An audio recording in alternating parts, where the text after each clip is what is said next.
libro, ¿no, Cristian? Como quieran ustedes mandan. Bien, bien. Acá me quedó Alejandro con una foto así congelada. Sí, sí. No, es Sí, Bullrich sí. en realidad, ¿eh? Es Bullrich. Estabas con el pelo. Ah, Te dejaste crecer el pelo. lo trajimos a Esteban así para que escuche lo que decimos. Claro, claro. Él fue el mentor de todo esto. Claro. Asesoraba en imagen a Juntos por el Cambio. Yo tengo ¿cómo es? Yo tengo un fondo de pantalla. Ahí está. Es buenísimo. Sí, yo tengo un Pero fondo esa foto de cuánto hace, Alejandro. Acá tengo mi fondo virtual, mira. Ah, espectacular. No, pero eso es un dechado de tecnología. Sí. Un Alejandro de cartón. No. La tecnología es terrible. Sí, sí. Bueno, vamos a decir la otra parte. Como quieran, sí. Arranco contándole a la gente que recuerdo que el año pasado habíamos conversado con Cristian para hacer una presentación del libro San Martín Rosas Perón en el Centro Cultural de la Cooperación. Muchos me preguntaban, pero ¿cómo una agrupación de músicos independientes va a presentar un libro que es de historia? No hablan de música. Y yo digo, mirá, nosotros los músicos, además de tocar algún instrumento, hacemos otras cosas. Entre ellas vivimos. Claro. A veces pensamos, Claro. otras veces leemos, ¿no? Además, bueno, Claro. No trabajan, tocan la guitarra. Claro. Tocan la guitarra, no trabajan. Algunos somos casi seres humanos. Parecía. Sí. Entonces nos parecía muy interesante, pues también, por ejemplo, habíamos hecho una actividad en el Centro Cultural de Cooperación sobre violencia de género, que es una cosa que golpeó mucho a nuestro ámbito, ¿no? Y entonces también golpea el hecho de no tener una conciencia nacional, a ver, que haya en tanta gente, en compañeros y compañeras nuestras, un desconocimiento de la historia argentina. Entonces nos parecía un buen aporte sentar a un tipo que sacó un libro interesante con 3 pilares que representan el ideal de la patria. Incluso hasta a veces reconocido por gente que a lo mejor no lo sigue ideológicamente, pero bueno, sabe que los tipos se pararon en un lugar que no es tan discutible, ¿no? O sea, cuando vos te dicen, mirá, el 20 de noviembre es el Día de Soberanía porque Rosas le presentó batalla al Imperio Anglo-Francés. Y está difícil para entrarle a Rosa por ese lado, ¿no? Entonces, eso me parece importante. Entonces, para nosotros era casi fundamental traerte, y bueno, se demoró por esta pandemia, todo. Así que, bueno, vamos a tratar de ahora, en el programa de radio que tenemos ahora, tratar de escucharte, contarnos de qué trata el libro, qué te llevó a escribirlo, con 3 puntales de nuestra cultura popular nacional, el bastión político que nosotros perseguimos, ¿no? Así que bueno, contanos un poco todo lo que rodea el libro desde la vista del autor. Bueno, mira, es un libro que en realidad conecta muchos focos, digamos, ¿no? Por un lado tiene que ver con un laburo de investigación que había hecho, yo estudié historia en la UBA, digamos. Había hecho un laburo de investigación sobre la conexión en realidad no histórica propiamente dicha, sino historiográfica, que es, digamos, la historiografía es, por ejemplo, qué piensan o cómo construyeron los diferentes historiadores las figuras de Rosas y de Perón, digamos, qué uso histórico o político le dieron a las figuras, ¿no? Entonces, el leitmotiv, digamos, la matriz de ese laburo de investigación era ver cuán de verdad había en la conexión Rosas-Perón, digamos, y cómo lo habían visto los diferentes historiadores del campo nacional, digamos, ¿no? Es decir, si era factible establecer una relación entre Rosas y Perón, y de ser factible, digamos, cómo se argumentaba o cómo se fundamentaba ese vínculo político, económico, cultural y demás. Entonces, bueno, así surgió, digamos, ¿no? Me puse a laburar en ese tipo a rastrear ese tipo de conexiones a través de los historiadores, no de la obra de ellos en sí, sino de lo que de ellos extraían o preferían contar los historiadores, ¿no? Eso por un lado, ese fue, digamos, el inicio material, digamos, manifiesto. Pero además, uno cuando elige un tema, lo elige no porque se le ocurrió en ese momento y empieza. Es algo que uno ya tiene incorporado de años, hasta incluso de la infancia, de la adolescencia, ¿no? Son como intereses que van quedando ahí en algún lugarcito, ¿no? Y de repente vos haces una síntesis y aparecen con todo, ¿no? Y en este caso a mí me aparece porque, como les contaba antes, en la anterior charla, tuve un inicio militante dentro del campo nacional, en el peronismo, digamos, un laburo militante territorial, digamos, en unidades básicas y demás, que ya viene es familiar, digamos, ¿no? Yo siempre digo que el peronismo es como un asabín, ¿viste? Como la vacuna, te lo dan, viste que ahora le tienen miedo a la vacuna rusa. Claro, tal cual. Te dan la vacuna y sos peronista, es buenísimo. Pero bueno, eso no es el líquido, sino es la relación que vos tenés con tu familia, ¿no? El ADN político, el ADN cultural, el ADN de las vivencias, de las experiencias. Y por ejemplo, el hermano de mi abuela, José Farinato, fue uno de los que se salvó de que lo fusilen en la unidad 2 de Lanús cuando fueron los fusilamientos del 56. Mirá. Es una anécdota que si la cuento vamos a estar todo el programa, digamos, pero quiero empezar por ahí, ¿no? El tipo se salvó por una serie de casualidades. Era amigo del comisario, amigo de cuando eran chiquititos, jugaban a la pelota en la vereda juntos, y el tipo lo agarró en el calabozo y dijo, ¿vos qué hacés acá? ¿Viste? Y lo sacó de los pelos, pues si no, no hacían pelota. Él había sido uno de los primeros en tener una unidad básica acá en Lanús, digamos, ¿no? Y bueno, ya uno viene con esa historia, ¿no?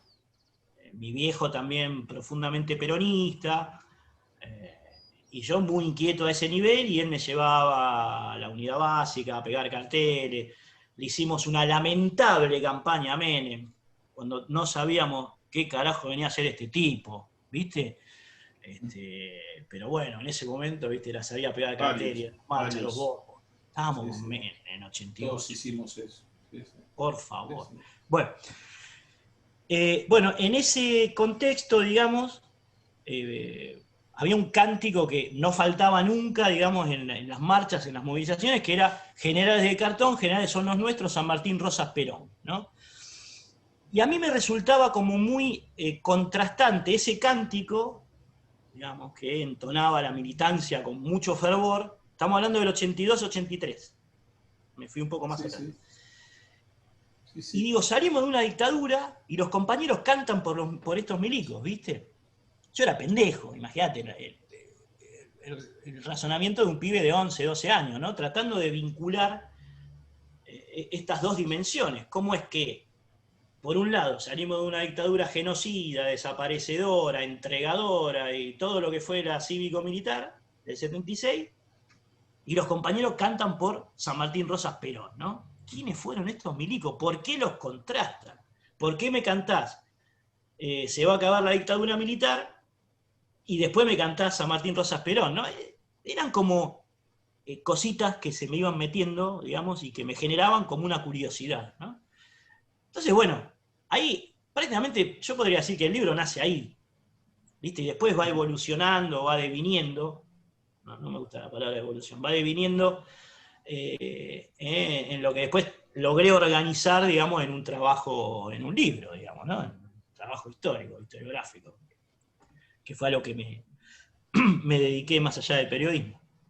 Y bueno, ese sería como el puntal, ¿no? Como la explicación más atávica, si se quiere, de este laburo, al que le puse una pasión enorme, porque yo quería que Rosas y Perón se parezcan mucho, ¿viste? Pero lo tenía que fundamentar, ¿no? Lo tenía que plasmar. Digo, bueno, ¿por qué Perón y Rosas se parecen tanto?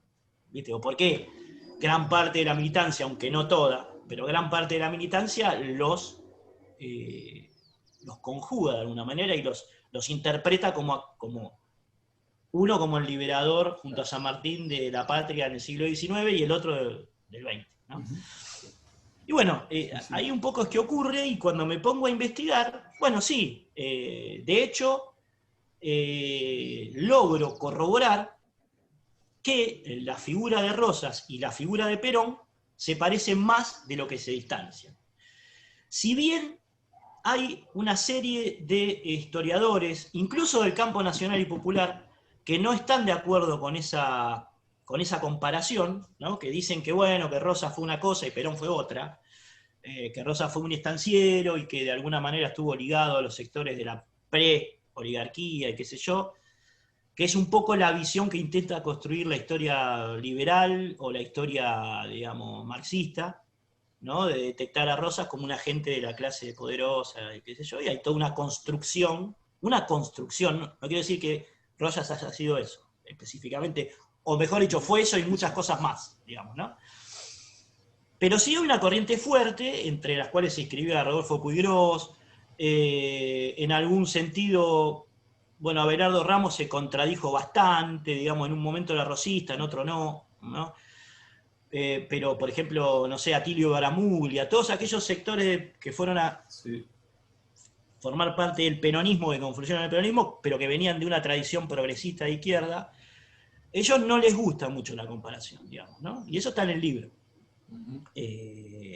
Por eso me gusta contrastar esto, no ser tan enfático ni tanto, digamos, de ir para un lado totalmente o para el otro. Ellos están, y digamos, están explicadas las razones. Pero también, incluso una gran mayoría, tiene una mirada asertiva sobre la relación. No, sí. Perón ejerció un papel político, económico y cultural muy similar al que había propuesto Rosas en otro contexto. Obviamente, acá siempre juega mucho lo contrafáctico, ¿no?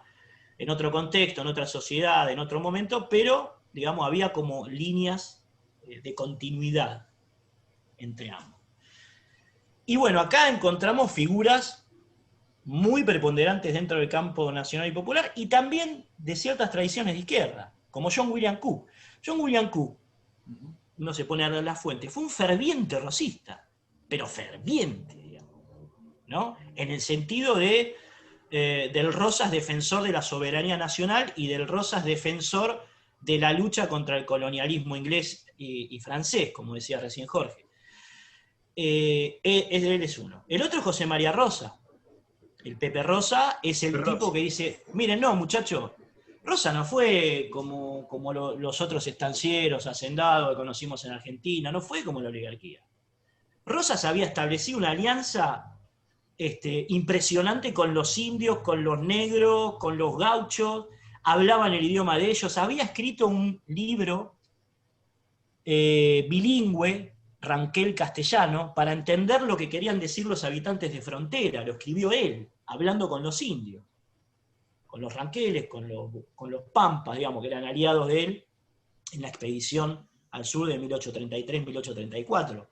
Digamos, el tipo, yo lo pongo en el libro, hay un libro en el cual, un diccionario en el cual Rosa dice, bueno, tal cosa quiere decir tal cosa, tal cosa quiere decir tal cosa. Eso generaba una comunicación y una empatía con la sociedad de frontera.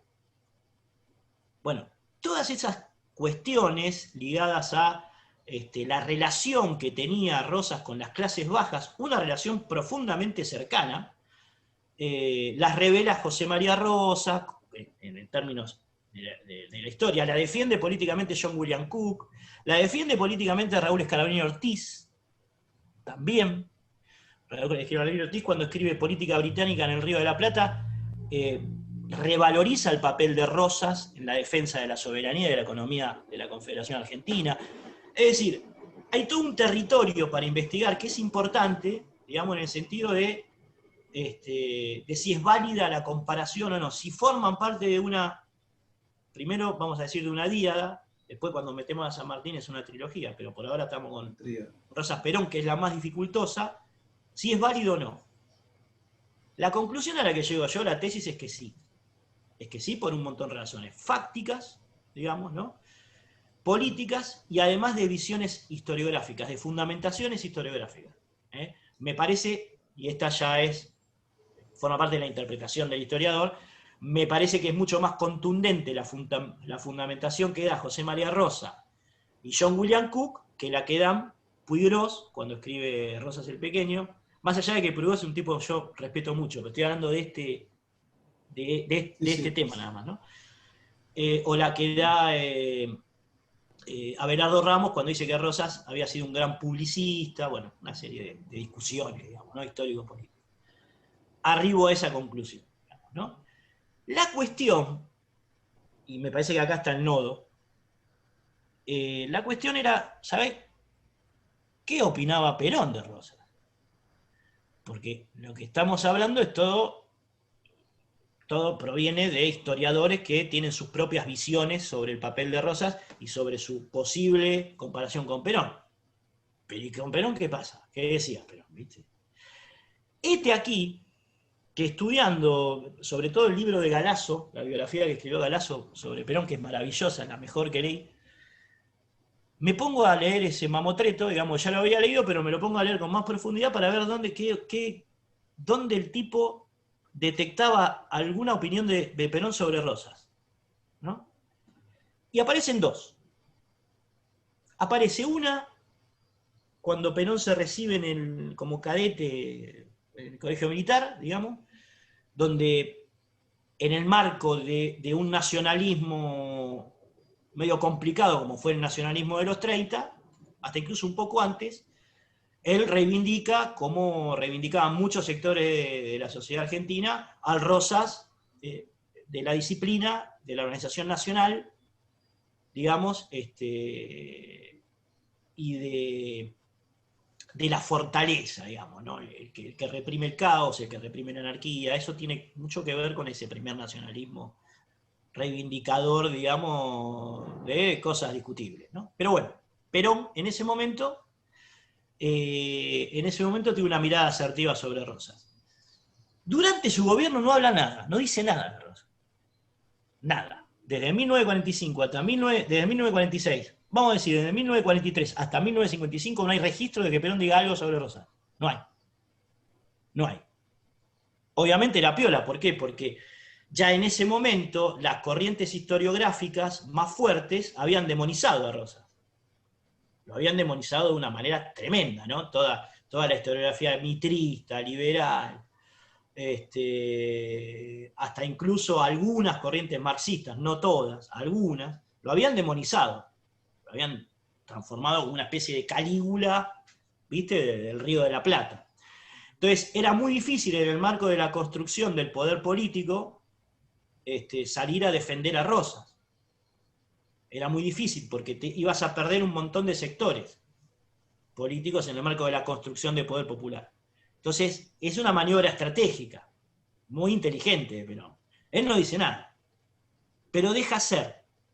Entonces, en el dejar hacer, aparece John William Cook defendiendo a Rosas, Scalabrini, Diego Luis Molinari, Arturo Jaureche, muchos de los digamos, asesores políticos, ideológicos de Perón defendiendo a Rosas. Y otros no, los que nombré antes, ¿no? Entonces, deja la discusión interna, pero a su vez deja, por ejemplo, que se desarrolle el Instituto de Estudios Históricos Juan Manuel de Rosas, hay subsidios, digamos, hay toda una política por detrás que, de alguna manera, arroja una luz, digamos, sobre esa figura tan demonizada, ¿no? Bien, esos fueron los dos primeros gobiernos. Cuando lo derrocan ya en el exilio, es el primer rosista. Acá yo no tengo por qué caretearla más, digamos, ¿no? No tengo por qué estar cuidando todos los sectores y cuidando, digamos, en términos de conducción política, ¿no? La estrategia política, es decir, cuidar todos los sectores para que no se peleen en nombre mío o por algo que yo digo. Argentina no es Argentina y la independencia no es la independencia si no hubiese existido Rosas, digamos, y lo reivindica su papel en la Confederación Argentina y reivindica su papel popular, digamos, profundamente popular y nacional, su enfrentamiento con los poderes coloniales, ¿no? En ese sentido, bueno, activa muchísimo Jaureche cuando escribe política y revisionismo histórico, política argentina y revisionismo histórico. Bueno, el peronismo se hace rosista, digamos, después del 55, como que confluye en eso.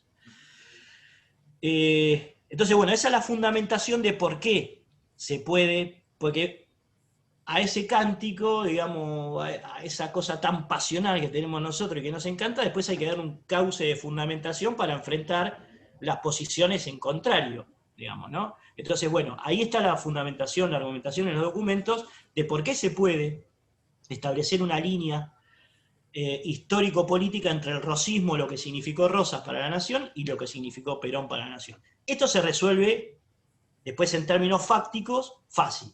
Es decir, los dos bregaron por la soberanía nacional, no lo duda nadie. Los dos bregaron por la independencia económica, sobre todo Rosas a partir de la ley de aduanas, y Perón con todo lo que hizo. Digamos, no es necesario explicar demasiado que Perón luchó por la independencia económica en Argentina. Digamos, ¿no? Y la justicia social, que no es un hecho menor. Digamos. Todos hablan de justicia social respecto del peronismo, y esto es así, ¿no? Todos los logros, las conquistas sociales del peronismo, pero de Rosas, cuando vos metés la lupa en la relación y el vínculo que el tipo genera con los sectores bajos de la sociedad, te das cuenta que hay una tendencia a la justicia social inevitable, por más que fuese un estanciero, un hacendado, digamos, ¿no? Pero digo, el vínculo que él establece con los peones de campo, que son los mejores pagos de todas las estancias de Buenos Aires, con los gauchos, con los mulatos, con los negros, permite el carnaval, es decir, las fiestas mayas, que se empiezan a hacer durante la época de Rosas, las del 25 de mayo, digamos, lo más característico y lo más apoyado en los carnavales de las naciones africanas. Con los tambores, digamos, la murga porteña nace ahí prácticamente. O sea, el apoyo que da institucionalmente a los negros, a la negritud y el respeto y la dignidad que le ofrece, por eso los negros apoyaban tanto a Rosa, por eso a Rosa lo votaba todo el mundo y lo defendía todo el mundo en esa época, porque estaba con los sectores populares. Eso es así, digamos, no se puede negar eso, digamos, ¿no? Está claramente, aparece en las fuentes cuando uno pone luz en esa fuente, ¿no? Así que bueno, ese es el nudo del libro. Después aparece San Martín, como el tercer componente, sobre todo por lo que San Martín admiraba a Rosas. Digamos, ¿no? San Martín escribe cartas muy elogiosas a Rosas, muy elogiosas. Le delega el sable córdobo, ¿no? Que Cristina, digamos, lo tomó como elemento simbólico muy importante en las diferentes conmemoraciones por el Día de la Soberanía cuando ella era presidenta. Pero bueno, hay muchísimas cartas en las cuales San Martín elogia el papel de Rosas, muchísimas. Y bueno, el vínculo San Martín-Perón, que ya es ultra contrafáctico, no podemos saber qué hubiese pensado San Martín de Perón, ¿no? Eso sí. Pero sí Perón de San Martín. O sea, si hay alguien que Perón nombró 752 millones de veces en su vida política fue a San Martín. O sea, en todos los sentidos. Incluso si uno, digamos, se mete en todas las comunicaciones políticas institucionales de 1950, que fue el centenario de la muerte del Libertador, claro, que lo declaran año del Libertador, es tremendo. Lo que Perón dice de San Martín, ¿viste? Era como Maradona, sí, era una cosa extraordinaria. Entonces, bueno, ahí tiene sustento el laburo, digamos. Pude comprobar, digamos, pude adquirir herramientas de fundamentación de esa trilogía, que aparecía en cánticos, que aparecía, digamos, en la lucha política en la calle cotidiana, lo pude plasmar, digamos, en un libro, argumentado, digamos, ¿no? Documentado. Eso es básicamente el laburo, digamos, de eso habla. Yo te quería hacer una pregunta, y si vos tenés ganas y te animás, proponértela como una especie de juego de imaginación. A ver con qué sale. Yo me pregunto, yo soy de esos que todavía esperan conocer a fondo cuál es el rumbo del gobierno, a ver si está a la altura de caracterizarse como un gobierno nacional y popular. yo soy uno de los que sienten que por lo menos va lento en el rumbo que votamos en las elecciones. Y lo que yo me preguntaba, y quería en realidad preguntarte a vos, este juego de imaginación, ¿qué le dirían? ¿Qué consejo, qué palabras le podrían dar al gobierno actual si hablaran estos estadistas, Rosas, San Martín y Perón? Si se te ocurre uno de cada uno, por ejemplo. Me pones Como quieras contestar, lo dejo abierto. Me pones en una encrucijada tremenda. Es bravo el hombre este. Es un amigo. Es bravo, Federico. Escúchame. Primero Federico. Fíjate una cosa, Cristian, mirá que se llama Kirchner. Ojo con los Kirchner, ¿viste? Es K. Este es K. Se tuvo que cambiar. Profundamente K. Claro. Aparte, primero, quiero hacer una salvedad por si escuchan desde algún lugar. Cualquiera de los tres me estuviese cagando a trompada con lo que voy a decir. Digo, lo advierto por si se enojan, digamos, no me anticipo. No me gustaría que me aparezca Rosas en sueño, ¿viste? Con el sable corvo. Diga, ¿qué carajo está diciendo, pelotudo? No. Pero bueno, haciendo esa salvedad, vamos a tratar de imaginar lo que me pide Federico. No sé, mirá, a San Martín es difícil pensarlo como estadista. Si bien lo fue, porque San Martín fue gobernador, no solo fue gobernador de Cuyo, sino que fue protector del Perú, o sea que ejerció cargos de gestión política, digamos. Uno siempre lo piensa como militar y como ideólogo, ¿no? Como ideólogo de liberación. Estratega.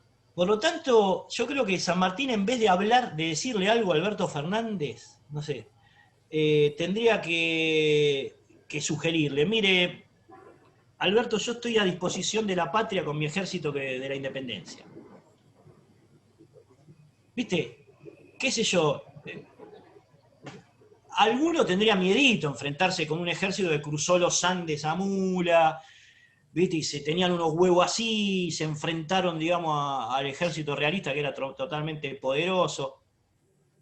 Bueno, los otros lo pensarían, ¿viste? ¿Qué sé yo? Está bien, hoy con las armas que hay, pero ponele, Alberto, yo solamente quiero tal y tal cosa para armar bien mi ejército de la independencia y ponerlo en contexto con esta época. Eso. Es más bien una expresión de deseo, ¿no? Pero tener una fuerza armada, nacional y popular fuerte a favor de los intereses de la nación, no es poca cosa, digamos, ¿no? No que le peguen a la gente en las represiones, ni que, digamos, le hagan de mano de obra barata para la oligarquía y desaparezcan gente. No, esas cosas, no. Sino un ejército fuerte, comprometido con los intereses de la nación y del pueblo, sobre todo, ¿no? Eso, yo lo imagino a San Martín diciendo eso, digamos, ¿no? Alberto, vamos, parte del presupuesto, ¿no? Lo que le pedía a Pueyrredón para cruzar los Andes, ¿no? ¿No? Claro, seguro. San Martín eso. Después Rosas, qué sé yo, ¿viste? Contrasta bastante.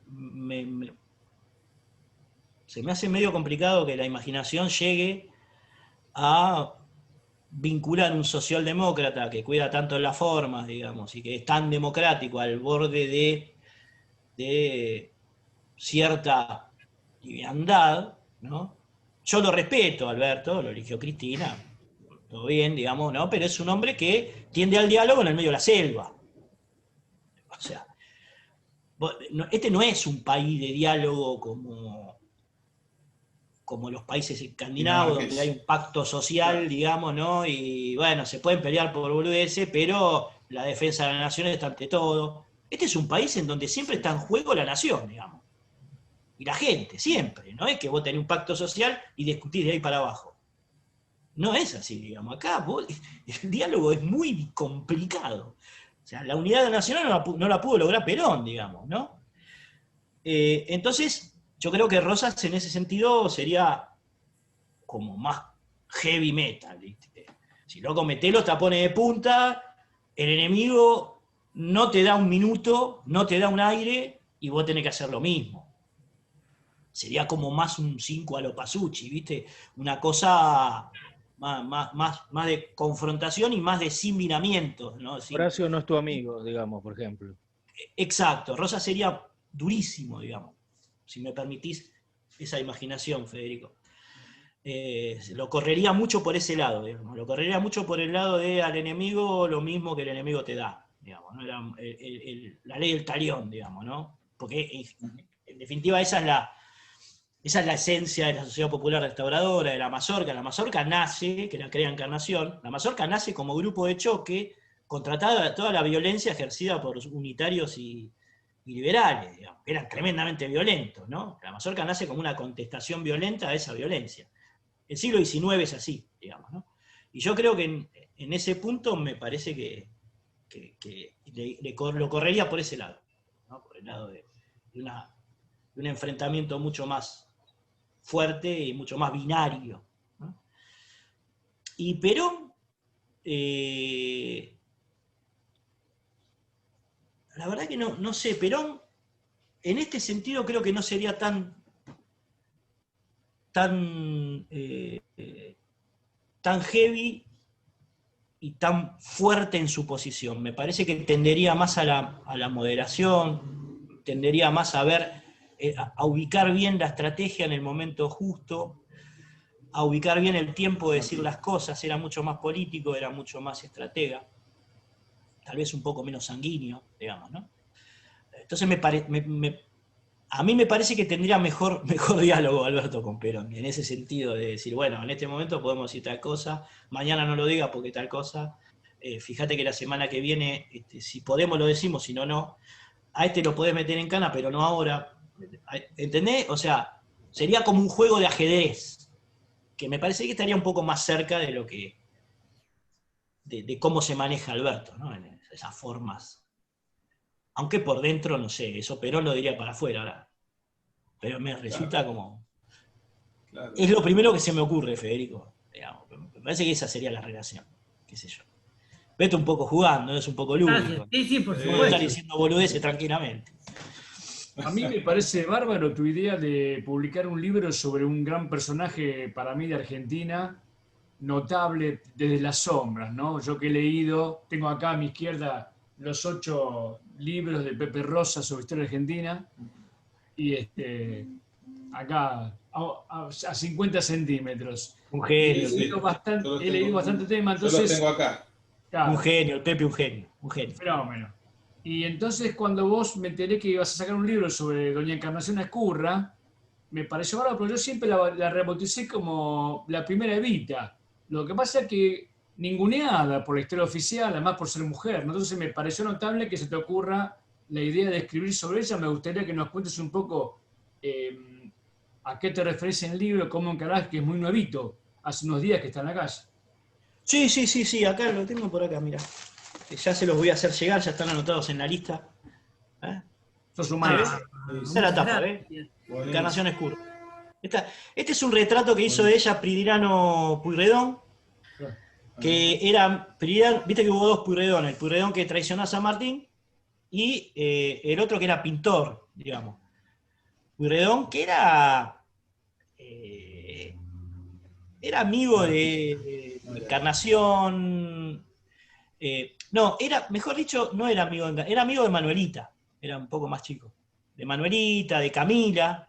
Ellos se juntaban, jugaban mucho en la casona de San Telmo, digamos, donde vivía el matrimonio Rosas. Bueno, y ese retrato es la única figura que hay de ella, digamos, es esta, y lo hizo Pueyrredón. Hoy creo que está en el museo, ahí yo lo consigno en una de las notas al pie, en el Museo de Bellas Artes, está el retrato original, digamos, ¿no? Empezando por la tapa, digamos, ¿no? Pero